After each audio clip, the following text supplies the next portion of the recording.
Hello, friends. Welcome to the Ancient Health Podcast, where East meets West. And I'm your host, Dr. Chris Motley. And today I wanted to talk to you about the desire to change.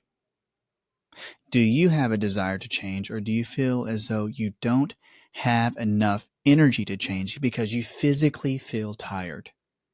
There's things you want to do. There's goals you want to accomplish. There's things you want to strive for, but you literally get up in the morning and don't have the energy.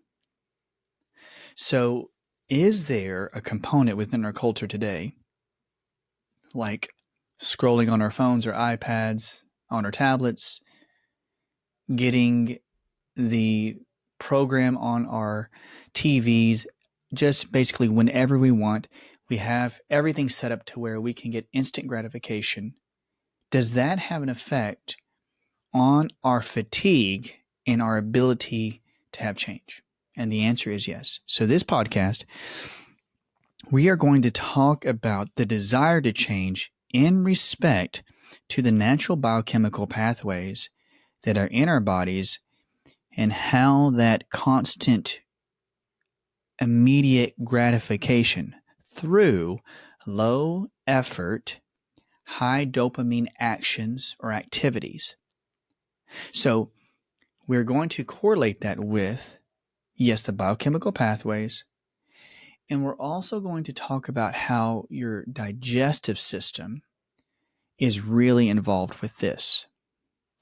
We're going to dive in a bit more into some of the nerdville, so bear with me, everybody. If you know somebody who is constantly on their phone, constantly on their tablet, almost with ADD, ADHD type tendencies, who always has to have something going on, like they always have to have the music really high or really loud. They themselves are very loud. They cannot sit there and have a conversation with you without looking away, or they look like they can't even keep attention because their eyes are always trying to look for the next thing. Or they try to act like they're paying attention to you in a conversation, but they're not really paying attention. And you can see it. And no fault to them, and no way am I trying to cause any type of anger towards those individuals or try to upset anybody out there. But I think we all have experienced that. And I think we all know when we ourselves do that. So this is me pointing the fingers right back at myself. So let's dive in. We are in the culture where there's a lot of ADD, a lot of ADHD. There is a lot of OCD, and these are all very big topics. And they are highly associated with the same chemical pathways in your body that help regulate and produce dopamine, the pleasure chemical, and serotonin, the happy chemical. They are heavily correlated. In fact, if you know somebody who has ADHD, ADD, OCD, anxiety, chronic anxiety, I want you to know that those are direct results of the pathways that produce the serotonin and dopamine. In fact, tryptophan is made into serotonin. Tryptophan found in your fish and your eggs and found in almonds. And tyrosine is made into dopamine. That chemical pathway, if it's screwed up, will basically result in somebody having the severe anxiety or ADD or ADHD. Just remember that. So when we talk about low effort, high dopamine, we're talking about any type of chemical reaction that doesn't involve a lot of physical output to get high amounts of dopamine. So when we're talking about doing some form of tablet reading, scrolling, looking on our favorite app on TV, binge watching, instead of having to wait a whole week for the next episode, we can watch 15 episodes of our favorite show within a whole night. In fact, I've been here in the office for almost over 20 years, and I cannot tell you how many times individuals will come in and tell me something like, I binge watched this the last 6 episodes of this really cool show, and I didn't go to bed till 3 a.m. And if you guys raise your hand, you guys are smiling going, yes, I have binge watched something till 3 or 4 a.m. and I've done it so many times and I do it a lot. Now, this is not trying to make you feel guilty or upset or shamed, but that is you getting complete dopamine fixes. And you're always running that pathway to feel that pleasure. I have to find out what's happening in the next episode. I've got to know. I can get it right now. In fact, some of us will actually fast forward through episodes to see what happens. I know you do it. I've done it before. You can't even wait for a reel to get done, right? And you look at a caption and you go, oh, I'm going to go ahead and find out what happens. It's just we are used to the amount of dopamine being given to us, high amounts in short amounts of time. So that is why when we talk about a reel or an Instagram reel or a YouTube short, why do they make it short? Because now they're saying it's shorter and shorter. The amounts of dopamine released, it comes very quickly. You don't have to do it for 5 minutes. In fact, people say, I'm going to watch something for 5 minutes. There's no way. Listening to this podcast, people out there would say, do I really want to listen to the podcast for that long? I don't expect it. I want you to. But if you can't hold yourself with attention, you see the dichotomy. You basically want to feel pleasure through the dopamine hit, so you want it quicker. But if you keep getting a quicker dopamine fix, you will basically injure your attention centers of your brain. You won't pay attention long enough because you did not get your dopamine fix quick enough. So I know we all understand that. So we all have lower attention rates this day and age. So we have lower attention rates. You see it in our culture today. They're even saying that we usually, if we don't see something within the first 15 seconds that actually motivates us to stay and grab our attention, then we will leave. And that's what sales and marketing are there for. They're trying to tell us this is what you need to stay on track. So that is how all of social media is geared. But what does it do to our neurology? What does it do to our physiology? We're finding more and more that it's screwing up our serotonin, our dopamine, our adrenaline, and our cortisol, and others. So remember, serotonin is your happy chemical. Dopamine is basically your pleasure chemical. So when you make dopamine and you get the fix or the hit of dopamine, you will feel less pain. You will feel more flexibility.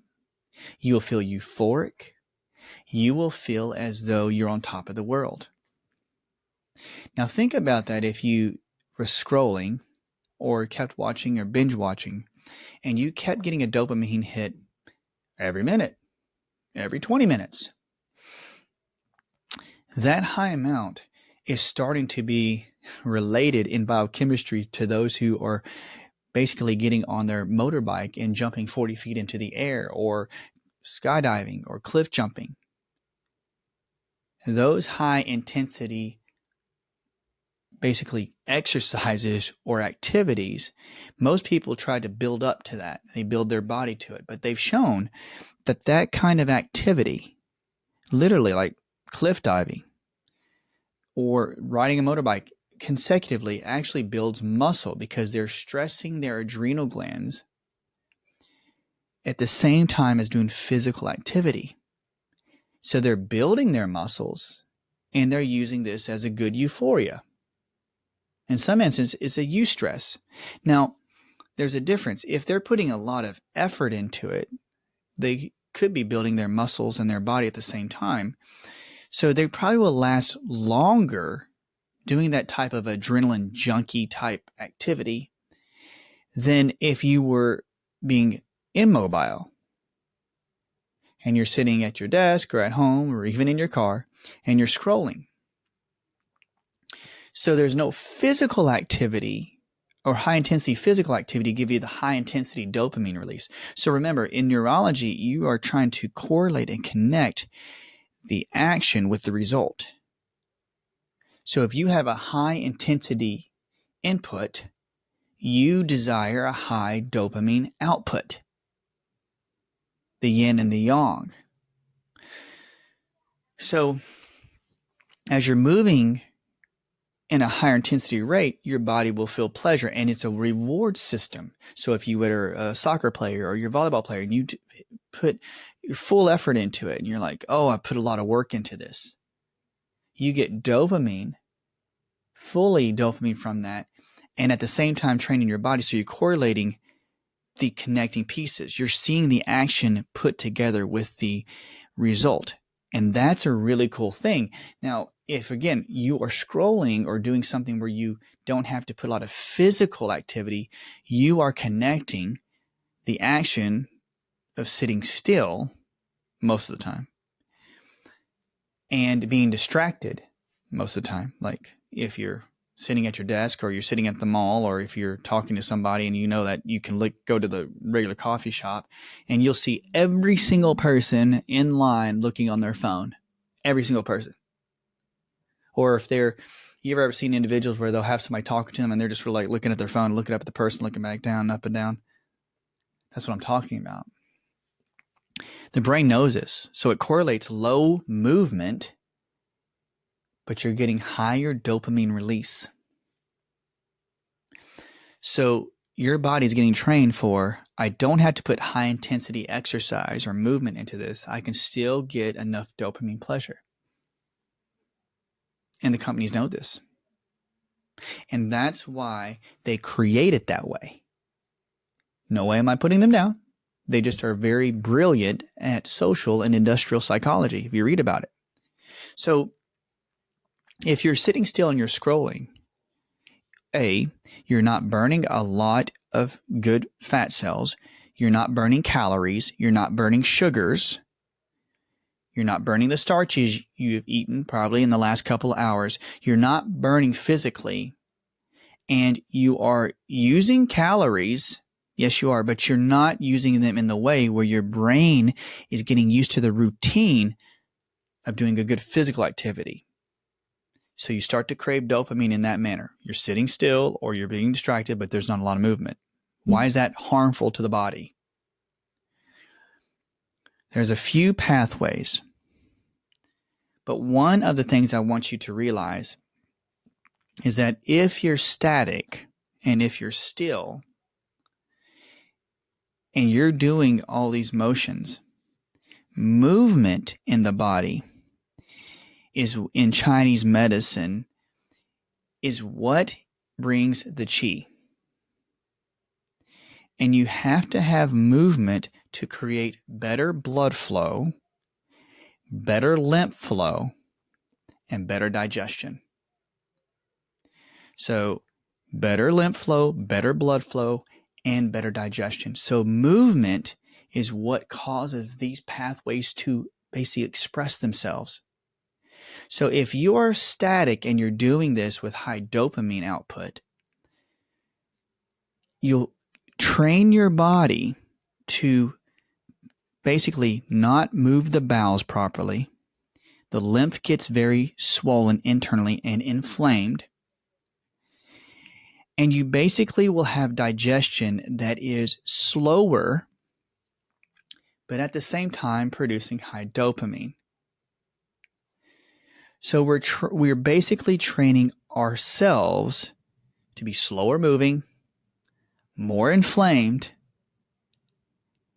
and basically having worse digestion.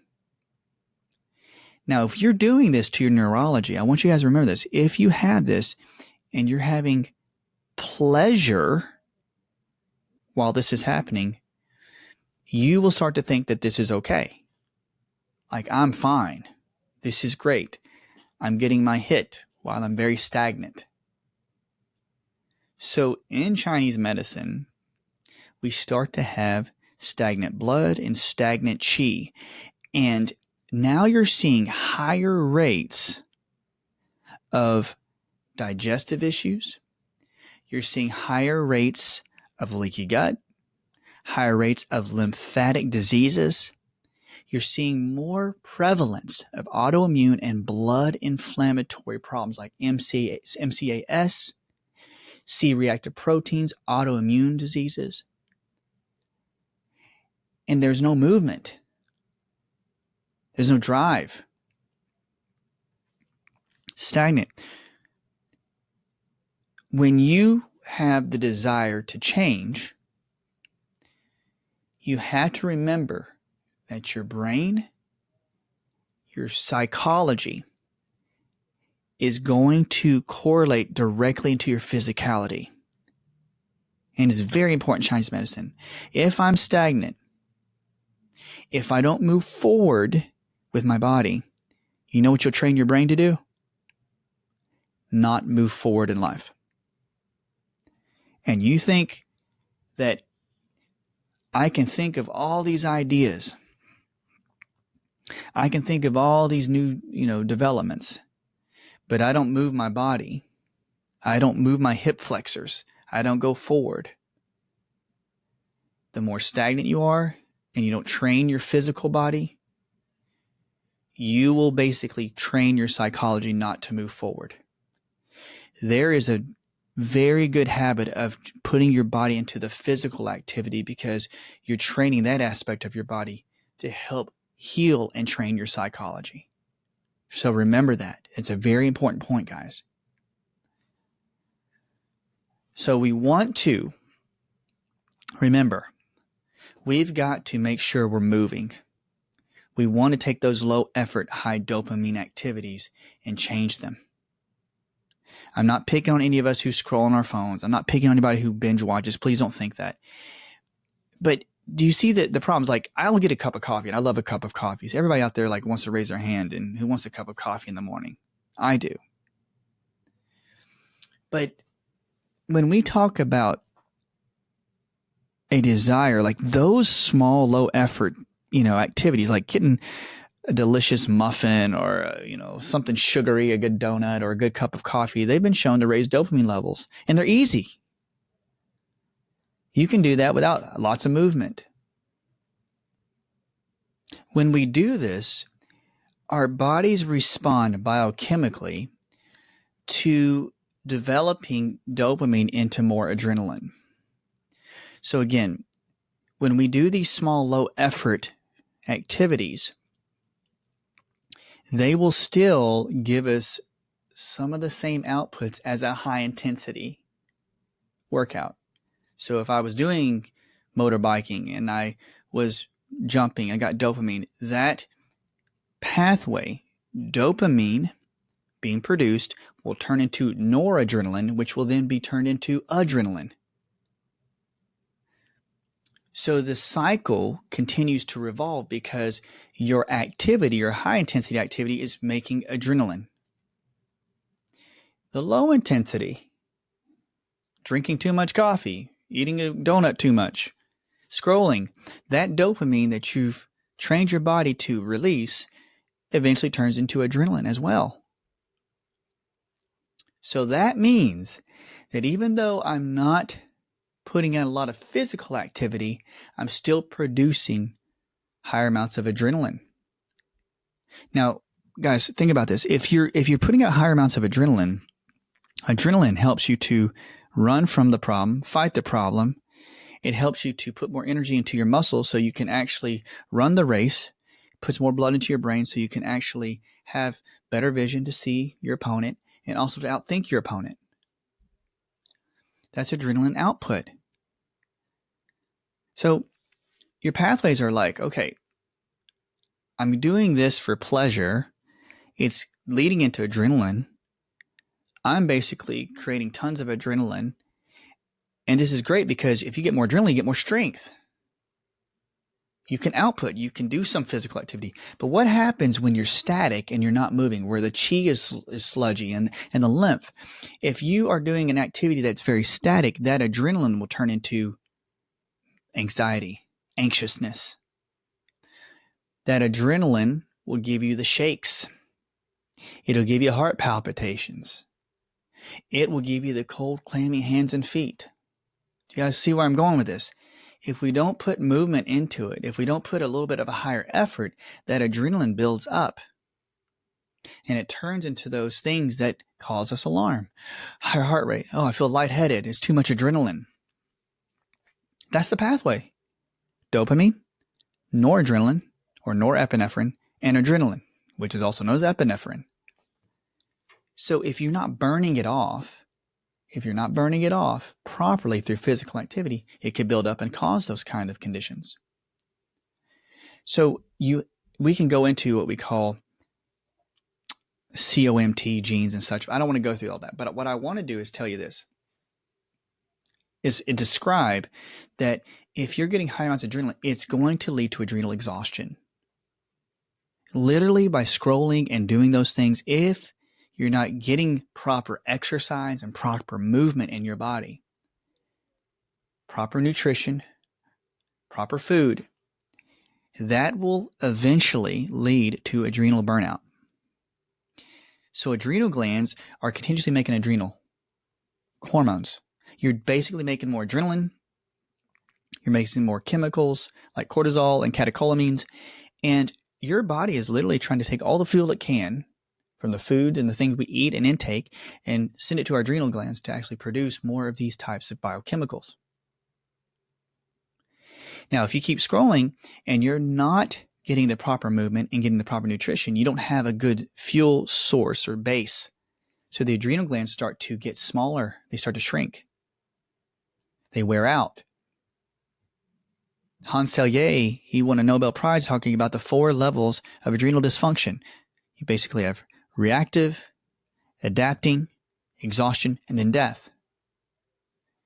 So if you keep burning dopamine and it turns into adrenaline, you're going to basically wear out your dopamine receptors and dopamine levels. You're going to wear out your adrenal output. So what happens is if you burn out too early in the day of dopamine, you're going to burn out sooner. You will need something to give you more of a rush, more of a dopamine pleasure hit quicker in the day. And that all goes back to my cup of coffee analogy. Your body builds up enough fuel from the food you eat the previous day to actually give you the structure and the base to give you better dopamine in the morning. If you burn out quicker, you will know that you need a cup of coffee quicker. Does that make sense? So in the morning, you want to have good amounts of dopamine, which turns into proper amounts of adrenaline so you can get to your day of work going and you can move quicker, like I'm getting this stuff done. But in the morning, if your dopamine starts to burn out quicker, you'll notice that you want more coffee and you want more sugary things. You want more refined sugars. Do you find yourself doing that? That shows that your body is in fatigue. It is in exhaustion. Remember, you wake up in the morning, you're so tired you have to get to that first cup of coffee. I know you do. I do. I literally think about it. I dream about it. I'm serious. I literally will wake up in the morning going, oh, I can't wait to get to that cup of coffee in the morning. I can't wait to basically smell that first cup of coffee because there's something spiritual about it. But if you wake up and you're so tired that you have to get caffeine in your body to open up your blood cells to help your brain think, if that's the first thing you think of, I'm not saying there's anything wrong with that, but you have to be very careful because that means that you could be in exhaustion. So if you're exhausted and you do the cup of coffee, that, it helps you feel better and you're eating something sugary with it, you get a bit of a dopamine hit, it starts to burn your adrenal glands out. And then you start to realize, I need another cup of coffee in the mid-morning. So the cycle kind of repeats itself, but it's all to show you that you possibly could be in third stage exhaustion. How do we know this? One of the things when I see that in myself or my patients is that I usually get a Dutch test, and I will see if the cortisol levels for that individual is very low in the morning. In the morning when you rise, your cortisol levels in response to melatonin and light should wake you up in the morning, and you have higher amounts of cortisol in the morning to give you the oomph to get up and go. But remember, we're already low because we burned our adrenal glands out. Every day you should be replenished, but if you're exhaustion, you're not going to replenish quickly at all. And you guys know that. You guys are like, yeah, that's how I am right now. But that cortisol, because it's also an adrenal gland chemical, along with adrenaline, is going to be higher in the morning, and you should start to die down during the day. But what are we seeing now? We're seeing individuals with very low cortisol in the morning and higher in the afternoon. Instead of dying down in the day to get you ready for bed, you're seeing people who will stay up all night. Now, when the cortisol levels are very low in the morning, that is a sign to me that you're in adrenal exhaustion. In fact, people will have problems with estrogen toxicity, E1, and they'll have DHEA problems and progesterone imbalances if their cortisol is completely out of whack. So when we get that testing done, we see that they're in exhaustion. I had to totally, not just assume, but pretty much positively know that that individual is going to have some forms of anxiety, OCD tendencies, ADD, ADHD, basically insomnia. Why? If their body can't even produce enough cortisol, I am pretty certain that they're not producing enough adrenaline, and that would tell me that their dopamine is not being converted very well into noradrenaline or adrenaline. I know there's a lot of biochemistry, but I want you to know this, that you won't feel pleasure. You will not feel pleasure in the morning. You won't even feel pleasure in the day. So if they're not producing enough of that, they won't feel pleasure, the desire to change. Instead, they will replace it with anxiety and the OCD, ADD, ADHD. Why? There are certain enzymes in the body that help us take our serotonin and our dopamine and recycle them to use them over again.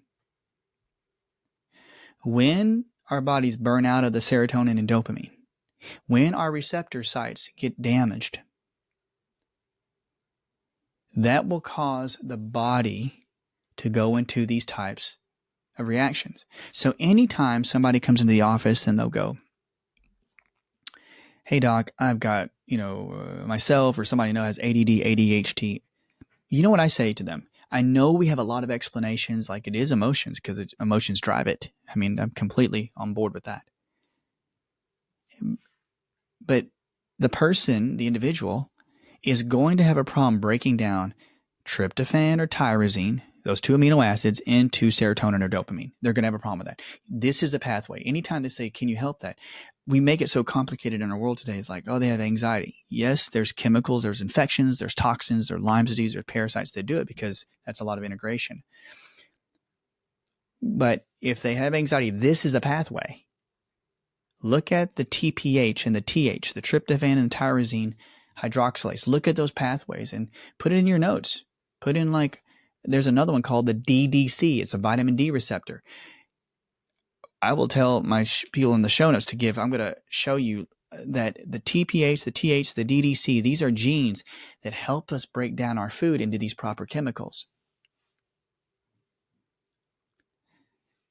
And so these genes have to be working properly to give us proper amounts of serotonin and dopamine. But when they're basically very injured, that's where you get the anxiety. So I know this is a lot to take in, but get this. What do we do when we have those serotonin and dopamine issues? Like we said, we'll drink more coffee. We eat more foods that are not the best for us. And so our guts are primed to take all the amino acids we take from protein. That's why people do a carnivore diet and take those to make those proper chemicals. But let's say I eat too many donuts or too many sugary things. That will lead to leaky gut, right? Leaky gut's damage to the lining. of the gut and for the digestive system. And then you start to have unprocessed food particles going into the bloodstream directly without any type of barrier. You get higher amounts of inflammation from inflammatory chemicals, C-reactive proteins, phagocytic cells that are going through and trying to eat up this debris, or any type of immune cells. And it can lead to, again, inflammatory types of conditions like autoimmune. So you have this happening in the body with the leaky gut. You're going to damage your body so badly in the gut if you're not careful that you will not process amino acids very well. You see what I'm saying? You cannot process the amino acids that you need to actually help you with your brain chemicals. So we're in a culture where we're striving and pushing our bodies to create more dopamine and adrenaline through scrolling and through, what we're doing, stationary. And then we're eating more foods and drinking more coffee and doing different things with our diet to actually try to keep our dopamine and serotonin levels up because we still need to feel pleasure. At the same time, we're damaging our digestive system, which can't process the proteins or the amino acids that we need to make the proper chemicals. Those are the things we really need, but we're not eating enough beef. We're not eating enough good proteins and amino acid sources. And this is happening all over the world. And you guys have seen it. Individuals who, like my mom's from Korea. I'm half Korean. And they used to have a big problem in Japan and Korea. They'd have kids that were getting very, very sick because they were eating so many ramen noodles, because there was so much wheat and gluten and so much starches in there, because it just feed their dopamine levels and make them feel like they had some energy and gave them a little bit of energy. But they literally, some were passing away, seriously. And they said they had no calories. They had empty calories. That's what's happening. Individuals are getting sick because the low effort activities could lead to false adrenaline production. Now, again, remember, guys, if you're doing, if you use social media, and I'm on social media as your work or job, I get it. I'm saying let's do it healthily. Let's do it in a healthy manner. Try to give yourself limits. Tell yourself how much time you can scroll on your phone. I'm only going to scroll for 15 minutes. I'm going to use this as my work and not try to just spend over a few hours because you're going to damage your biochemical pathways. Give yourself boundaries. And you know what I mean. You guys know how much you can take or can't take. We're in this culture where people are getting sick. I will say this, I had to spend a lot of time on social media because of when I'm not in the office, I'm pretty much working all day. Then I'll jump in here and do some podcasts in the end of the day. And I love giving this information out, but I have to research it sometimes. But my adrenal glands are so tired in the end of the day. And I want you guys to raise your hand. This is you. You're so tired at the end of the day. You're like, I don't think I can do anything else. But what happens when you have to do something extra at the very end of the day? You're super tired, super, fatigued. And so you're going to go and try to, do extra work, but your body is already burned out. It's already burnt through your dopamine and adrenaline for the day. And if you hadn't eaten enough food and drink enough good water, you're already going in with a tank that's very empty. So when this occurs, we have to be very wary, or not wary, but very alarmed at this. And I say it for me personally, because when my brain stops working, it stopped working. You gotta recharge. And I will get up in the morning sometimes and I'm so tired because I take my B vitamins and such, but my body has to gear up a little bit because I've had low cortisol issues, and my body has to gear up where I can actually feel a little anxious if I try to look through some Instagram or some forms of TikTok. Again, I'm not putting them down. It's just, if you find yourself going through that anxiety, this is what's happening to you.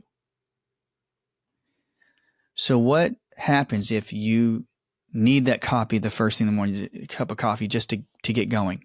What if you have a lack of desire to eat food? You just need more sugar. You need more coffee, but you don't even feel thirsty for water. You don't really feel hungry for real food. We have to start building the adrenal glands. I would say that I always advise my patients, write this down. I love Albizia. Albizia supreme, Albizia, Albizia supreme, which is a beautiful herb that comes from the bark of a tree called, it's a silk tree in Japan and Korea, and it's called the happy pill. It gives you very good level balanced mentality. It doesn't make you too hyped. It keeps your head calm. It actually gives you a sense of happiness. I love Tulsi, which is also known as holy basil. I love lion's mane. I love ashwagandha. I like these because they're very adaptogenic. The couple few other that I love, Rehmannia, it's a great Chinese herb. I love, Echinacea. It has really good anti-anxiety type qualities. These are some of my favorites.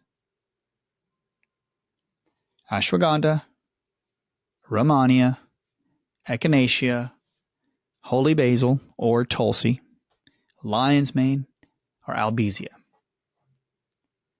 These are just a few that can build the adrenal glands up. That's why you see so many coffees that have reishi mushroom or lion's mane, because they're adaptogenic. They actually build the adrenals while you're drinking coffee. That's why individuals put the coconut oil, the MCT oil in there, because it helps it absorb better to get to the brain quicker, so that you're getting more of that caffeine rush to the head instead of having to drink so much sugars to get that dopamine fill. So when we start to see this is what happens. This is the effect.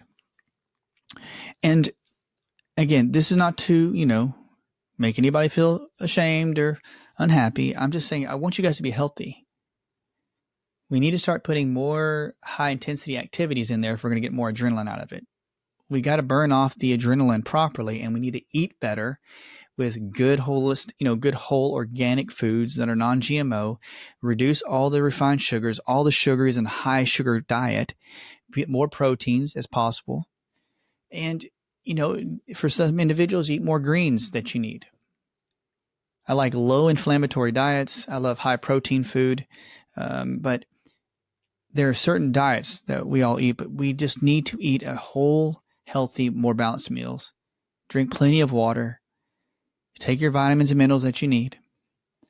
And you'll build up more adrenaline and more dopamine for the next day.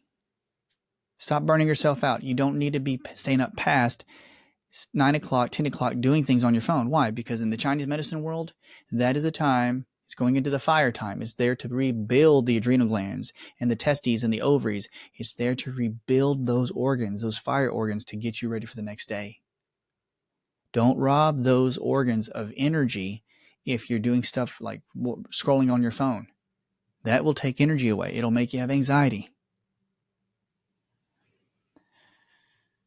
Stop. You're scrolling 7:30, 8. You need to wind down. Don't look at the screen too much. Maybe if you do, you have to do something very relaxing. Listen to relaxing music. Do those things that feed your soul. We have to add movement back in, but remember, in the time frame of in the day, do your best not to do those things at night. I always say 3 to 5 is like where the kidney time is starting to come up. That's where you start to rebuild the kidneys. You need to do stuff for pleasure. And then when you get to around 5:30, 6, 7-ish, that's when you go into the fire time, and that's when you need to rebuild. They say 7 o'clock is when individuals need to, if they want to have sex, they do that. But usually 8 or 9, they're starting to wind down so they can build and restore their body. Please look into the Chinese circadian rhythm clock. It's really interesting. It's on, on not just Instagram, but on social media. They have really good explanations of what the hours of the day mean. So guys, this was a long podcast, but again, we want to start to rebuild the adrenal glands. And if we're really wanting to help rebuild dopamine, not only do we use those herbs, but I do want you guys to look into vitamin D dependent enzymes and make sure that we rebuild the adrenals, but also keep the proper levels of vitamin D in the blood. And if you're having a problem with dopamine and serotonin and you have adrenal fatigue, remember you have to have the proper amounts of vitamin D, vitamin A, and vitamin K. vitamin D receptors, VDR. You have to look and research that. And MTHFR. If you have MTHFR or VDR genes, MTHFR, methylation problems in your genetic past or family line, you can go to MaxGen, Max, M-A-X-G-E-N, or not 23andMe. That's the one that sells all your info, what I'm talking about. My Happy Genes. My Happy Genes is great. Dr. J. Dunn has a great product. But if you have VDR, MTHFR in your genetic past, it may give you problems producing the right amount of serotonin or dopamine, which means you can remedy it. You can get some nutrition facts from those genetic companies. They're awesome. MaxGen or My Happy Genes. Please research it. You can help your anxiety, your ADD. You can help all those things. With all that to say, the more dopamine that you have that is proper in the morning, you know what you'll have? Pleasure. You'll have desire to change. You'll have the desire to move forward. So we want to have a desire to change. And the only way you're going to have desire is if you actually make the chemical that gives you desire. That's why you feel so tired. One aspect. So guys, I hope this was informative. And if you guys like this kind of content, please like and subscribe. Share this with somebody you know. And give us a comment and tell us what kind of information you like on the podcast. I really want to listen to what you guys say and really put good information out there. So hit the bell on here so you're reminded anytime a new podcast comes out. And if you guys, have any more questions, please send them to me. And also too, we do this, the members can watch this. The members of my membership basically can watch this. And so as we put it out, remember guys, you guys can watch this and we're going to talk about it on the live Q&A on the next Wednesday. So whenever we put information out, I have my members look over this, and when they want to go deep diving, we do a live Q&A, literally like live Zoom call where people come in and they ask me questions and I do my best to answer everybody on there. Usually happens on Wednesday nights. So if you guys are interested, look at the link in my bio. There's going to be new links on my website that can lead you to the membership in case you want to. I just want to be able to help as much as we can. Guys, until the next time, hope you're well. Take it easy. And just know that I'm here to help. All right. Be blessed from here at the Ancient Health Podcast. Have a good day. Talk to you soon.